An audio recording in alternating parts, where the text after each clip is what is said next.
Hello and welcome back to the KCC channel. I'm Rob and I hope you are having a wonderful day today. Today we're jumping into some malicious compliance. Please check out the KCC Discord linked in the description down below. There you can talk to me and a whole bunch of KCC fans who hang out there on a regular basis. I look forward to seeing you there. Our first story today comes to us from Disastrous Glove 4889. Not allowed to use my initiative? Work is cancelled then. Let's jump right in.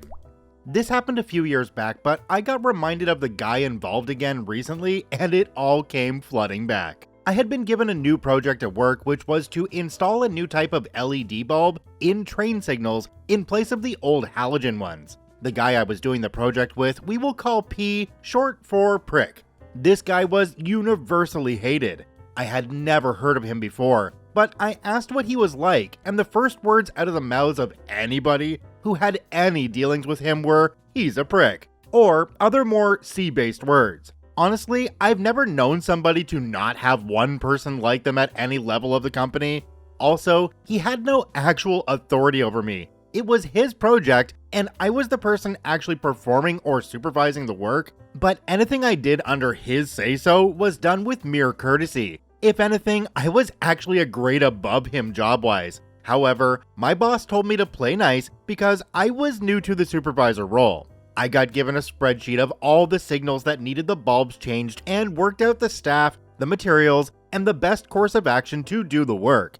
It was a crap job. You had to change brackets, lamp holders, wiring in nuts and bolts with tools that weren't fit for purpose, usually in the wind or rain, and up a 20-foot ladder around live electrical equipment. You could isolate some circuits, but usually not all of them in a signal head. Also, I was consistently the last person at work, including my boss's bosses, dealing with all this crap for no extra thanks, and no chance of extra pay either, salaried worker.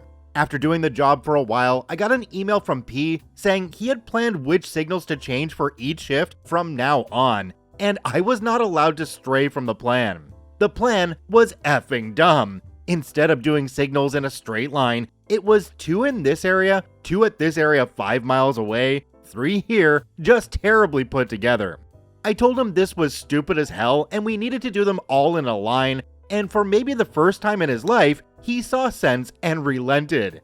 He then made a new plan with them all in a row, which he said I had to follow. What he failed to realize because he was incompetent was the railway has engineering works in specified areas where other works cannot take place in them for safety reasons.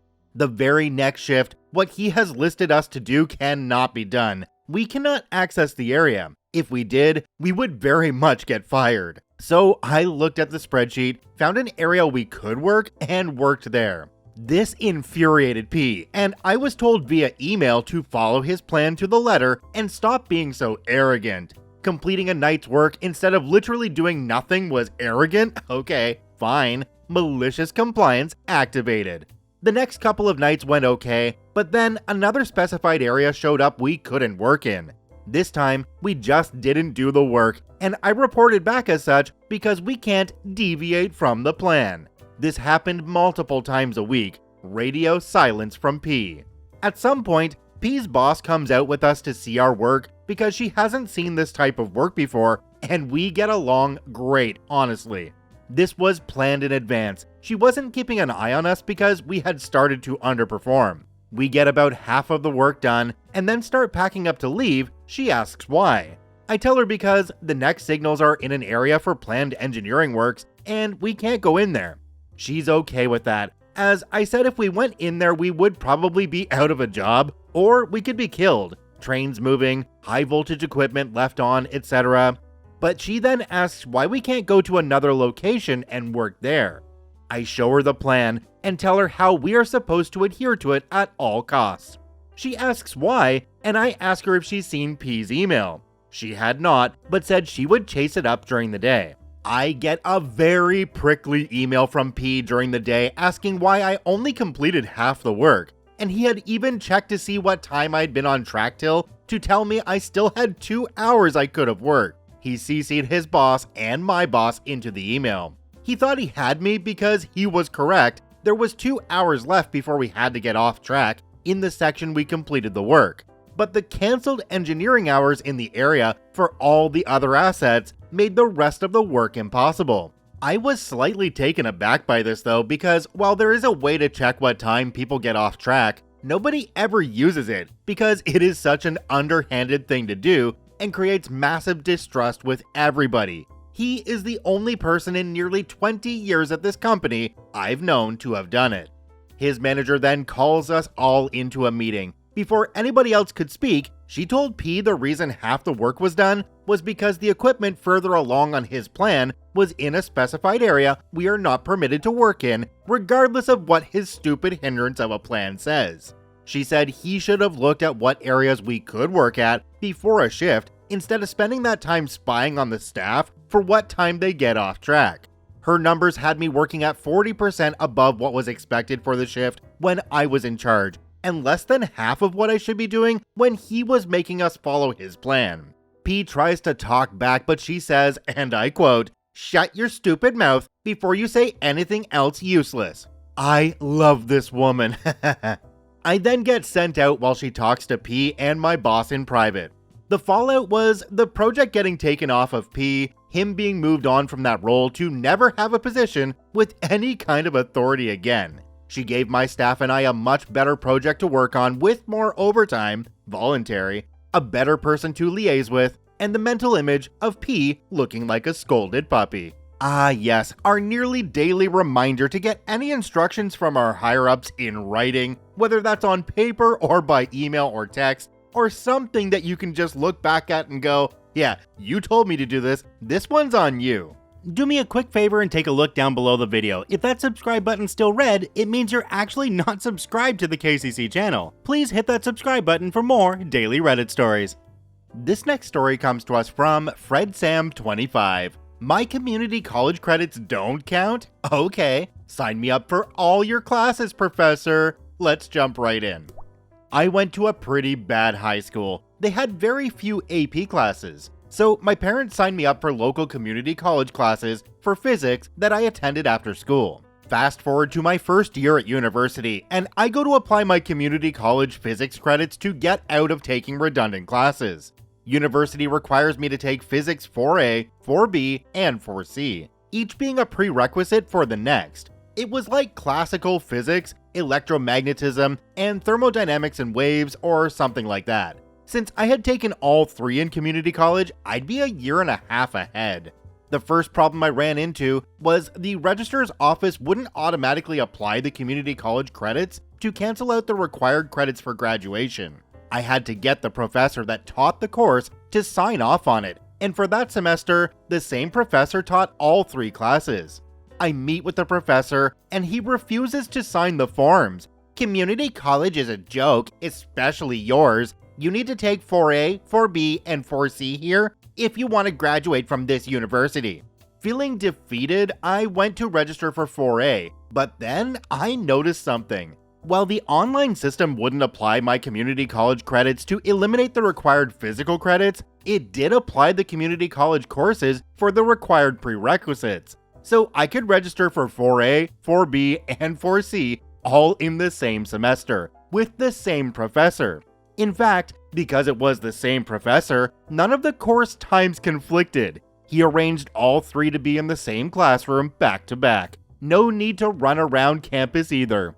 First day of class, I sit front row for 4A. Don't know if the professor noticed me then, but once class ended and everyone else got up, I stayed in my seat, waiting for the next one to start in 10 minutes. He glanced at me funny as he went through 4B. When that ended and I didn't get up, he approached me. "I'm sorry, but you're gonna have to leave. I have another class soon." "No worries, I know, 4C. I'm enrolled in that too." "You can't be enrolled in all of them. They have prerequisites."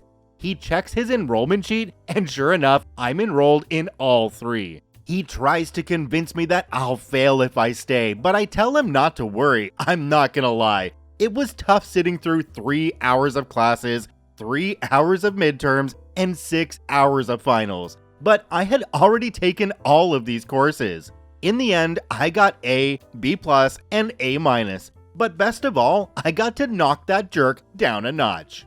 So at the end of this one, OP should log in to Rate My Professor and leave a review saying something like, "I didn't learn anything from this guy. The guy who taught these at my community college was so much better." Another thing that made me wonder on this one is why OP didn't just go talk to the department head, because it seems to me like a professor shouldn't be the only person who can veto someone's transfer credits that had to come from higher up. This next story comes to us from Someone You Don't Know 70. Won't compensate me for my fence? Then compensate me 100 times as much for my crops. Let's jump right in. The malicious compliance in this story is not mine, it's my brother-in-law's. Some of the details may be slightly off, but the overall story is true. My brother-in-law grows avocados in California. Several years ago, a portion of his ranch was ravaged by a wildfire, or so he thought at first. When the smoke cleared, it became obvious that the fire was caused by an electrical line that was blown over by strong winds and had landed on his fence, catching it on fire. Since he had been planning on diversifying his crops anyway, he decided he'd simply replace his fence, replant, and move on. To that end, he called up the electric company that owned the downed line and asked them for about $10,000 in compensation to replace the fence that had been destroyed by their electrical line. They denied any and all culpability in the matter and told him that he should sue them if he didn't like it. What the electric company didn't realize was that my sister, his wife, works full-time as a corporate attorney for one of the largest utilities in California, defending against cases just like this one. At first, she was concerned that this utility was a subsidiary of her employer, in which case there would be a massive conflict of interest. Apparently, legal departments frown on their employees when their husband is suing them. Go figure. Thankfully, after some investigation, she realized that the utility in question was completely independent of her employer. And at that point, the gloves were off. My sister didn't represent her husband because she's typically on the other side of these cases, but she did advise him on everything he needed to bring to court to win his case. And she helped him find a very reputable lawyer with a solid record of winning cases like these. Not knowing what they were up against, the utility persisted in refusing to negotiate, hoping that by forcing my brother-in-law to trial, he would simply give up and go away. Spurred on by my sister's insistence that he had a solid case, he called their bluff and went to trial. As it turns out, California takes agricultural damage very seriously, and the court conducted its own independent investigation. It estimated the total damages at around $335,000, which is over 33 times as much as my brother-in-law had asked for initially. Furthermore, there is a law in California that awards triple damages in cases where agriculture is impacted. So, the utility that had been unwilling to negotiate over $10,000 was now on the hook for over $1 million in damages. When all was said and done, my brother-in-law confided to me that he would have gladly settled for the $10,000 in arbitration, and that it probably would have taken him over a decade to even sell $1 million worth of crops. The utility had to have their day in court though. Wait a minute, so that's what they mean when they say you can save a lot of money if you stop toasting avocados? This next story comes to us from LA King Denault 24. You want me to shut up and follow your directions? Okie dokie. Let's jump right in. New to Reddit and just discovered this sub. Reading your fabulous malicious compliances jogged my memory. This happened around the early 2000s when I was working for my uncle's fencing company. So customer A, Butthole, purchased a newly constructed home, cookie cutter, everything builder grade. The land plots were divided only by fluorescent orange marking spray paint, hardly official. My uncle submitted a bid per customer A's request and we got the project. We had the lowest bid, around $1,200 lower than the competition. The caveat? We collect full payment up front. Not a deal breaker for customers as we accept credit card payments. This way, both parties are protected from fraud. During that time, my uncle had just left his previous job as a land surveyor. His specialty? Property line surveying. The estimated property line, marked by the above-mentioned orange spray paint, was nearly 2 feet off on one side of customer A's property. My uncle makes the necessary adjustments and markings, and we start digging the post holes. Customer A makes a surprise job site visit inspection. He sees our post holes and turns beet red. He rushes towards us and starts dropping F-bombs left and right. "What the F are you idiots doing? You're giving away part of my property to my effing neighbor. Can't you effers effing see the bright orange marking on the effing dirt? I want you geniuses to fill up these holes ASAP and dig right where the orange lines are. I want my fence directly on top of the orange lines." I just about lost it and was about to get in customer A's face. My uncle stops me and he tries to explain, "The orange lines are off. I'm the one paying here, not you, so you follow my effing directions." Please, let me explain. No. I have paid you in full. You're not paid to explain. You're paid to build my fence exactly the way I want it, where I want it. This effing conversation is over. He drives off and my uncle looks at me with a malicious smile. "OP, let's grab an early lunch and then we'll give him what he wants." I shrug. Over lunch, he calls my aunt, his secretary, to have her draft a new JOC work order contract. In it, it's explicitly and officially noted that the fence will be erected 22 inches east of the official property line, and that the customer will shoulder full responsibility and liability should a conflict arise either with their future new neighbor, the home next door was still unsold at that point, or any other party. Aunt emails the contract to customer A, my uncle and I have our 2-martini lunch hour. Aunt calls and says customer A has signed and emailed the new contract back to her. And now that we have a paper trail, we go back to the site and continue working. That same afternoon, customer A pays us another visit and says, "Just checking to see if you decided to follow my instructions. You idiots didn't wait for me to sign the new contract before resuming work, did you?" We sure did. As he turned around to leave, I can hear him mouth something of, "Effing idiots."